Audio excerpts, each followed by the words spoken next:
সুপ্রিয় দর্শক, এসএসসির দুর্নীতিগ্রস্ত 26,000 যোগ্য এবং অযোগ্য চাকরি প্রার্থীদের ভবিষ্যৎ কী হতে চলেছে তা স্পষ্ট করে দিলেন বিশিষ্ট আইনজীবী বিকাশ রঞ্জন ভট্টাচার্য।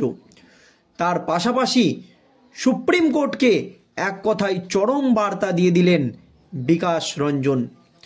দর্শক, আপনারা জানেন লোকসভা নির্বাচন চলাকালীন দুর্নীতির কারণে কলকাতা হাইকোর্টের একটি মাত্র রায়ে এই রাজ্যের 25 থেকে 26,000 যোগ্য অযোগ্য শিক্ষক শিক্ষিকার চাকরি বাতিল হয়ে যায়।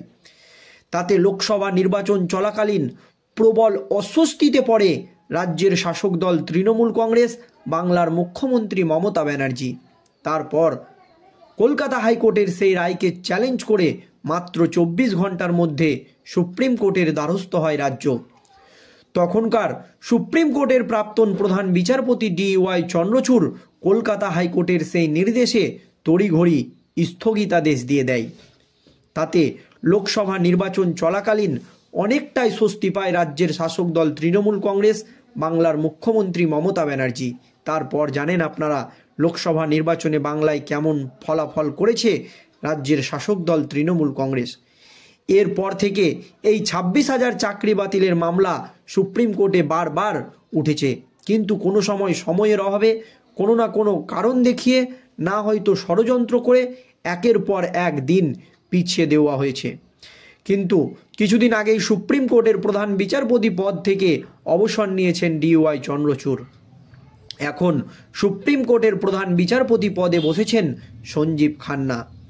প্রধান বিচারপতি পদে বসেই সঞ্জীব খান্না পরিষ্কার জানিয়ে দিয়েছেন যে সমস্ত মামলা দীর্ঘদিন ধরে সুপ্রিম কোর্টে ঝুলে রয়েছে সেই সমস্ত মামলার তিনি আগে নিষ্পত্তি করবেন। এর জন্য যা যা করণীয় তিনি তাই করবেন। এমনকি সুপ্রিম কোর্টের প্রাক্তন প্রধান বিচারপতি DY চন্দ্রচূড়ের আমলে চলা একাধিক নীতির পরিবর্তনও করেছেন তিনি। আর এই আবহে 26,000 চাকরি বাতিলের মামলা উঠেছিল সুপ্রিম কোর্টে। তখন সুপ্রিম কোর্টের প্রধান বিচারপতি সঞ্জীব খান্নার পর্যবেক্ষণ ছিল এসএসসির কাছে, রাজ্যর কাছে, যে কেন কলকাতা হাইকোর্ট বলল যোগ্য এবং অযোগ্য আলাদা করা সম্ভব নয়, এটা বোঝান।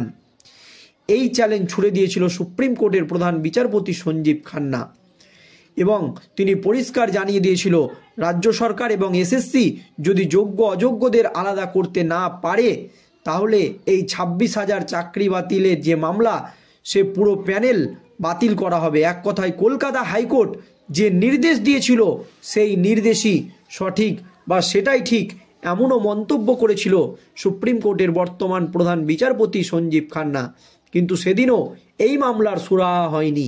আর এবার আসল কথা বলে, উচিত কথা বলে বিস্ফোরক মন্তব্য করলেন বিশিষ্ট আইনজীবী বিকাশ রঞ্জন ভট্টাচার্য।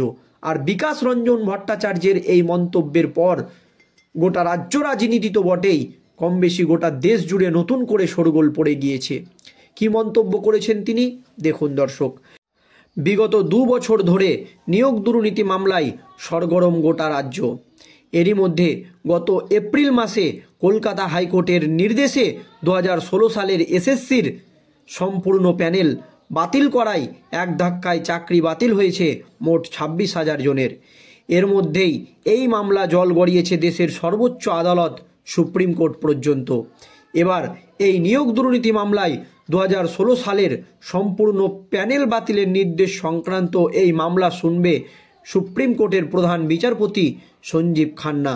আর কলকাতা হাইকোর্টের নির্দেশে 26,000 জনের চাকরি বাতিল হওয়ার পর এই রায়কে চ্যালেঞ্জ করে সুপ্রিম কোর্টের দ্বারস্থ হয়েছিল রাজ্য। মধ্যশিক্ষা পর্ষদের তরফেও এই সিদ্ধান্তের তীব্র বিরোধিতা করা হয়েছিল। আর এবার এই বিষয় নিয়ে কড়া প্রতিক্রিয়া দিলেন বিশিষ্ট আইনজীবী বিকাশ রঞ্জন ভট্টাচার্য। বিকাশ রঞ্জন ভট্টাচার্যের দাবি 2016 সালের গোটা নিয়োগ প্রক্রিয়াটিকে দুর্নীতিমূলক বলে মন্তব্য করেন তিনি। সেই সাথে বিকাশবাবু বলেছেন, একটা নিয়োগ প্রক্রিয়াকে আমরা দুর্নীতিগ্রস্ত নিয়োগ প্রক্রিয়া বলছি।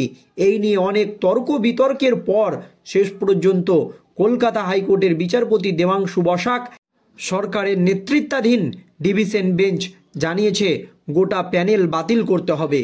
দীর্ঘদিন মামলা চলার পর এই নির্দেশ দিয়েছিল কলকাতা হাইকোর্ট। সব পক্ষের কথা শুনেই আদালত বলেছিল গোটা প্রক্রিয়াটাই দুর্নীতিমূলক।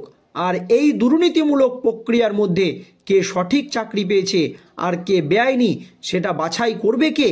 যে জিনিসের উৎপত্তি হয়েছে দুর্নীতির মধ্যে দিয়ে তার ফসল দুর্নীতিগ্রস্ত হবে, সেটাই স্বাভাবিক। অনেকের কষ্ট হবে ঠিকই, কিন্তু সুপ্রিম কোর্ট যে অন্তর্বর্তী আদেশ দিয়েছিল সেখানেও বলা হয়েছিল টাকা ফেরত দিতে হবে। এই সব জেনেও তো তারা কাজ করছেন।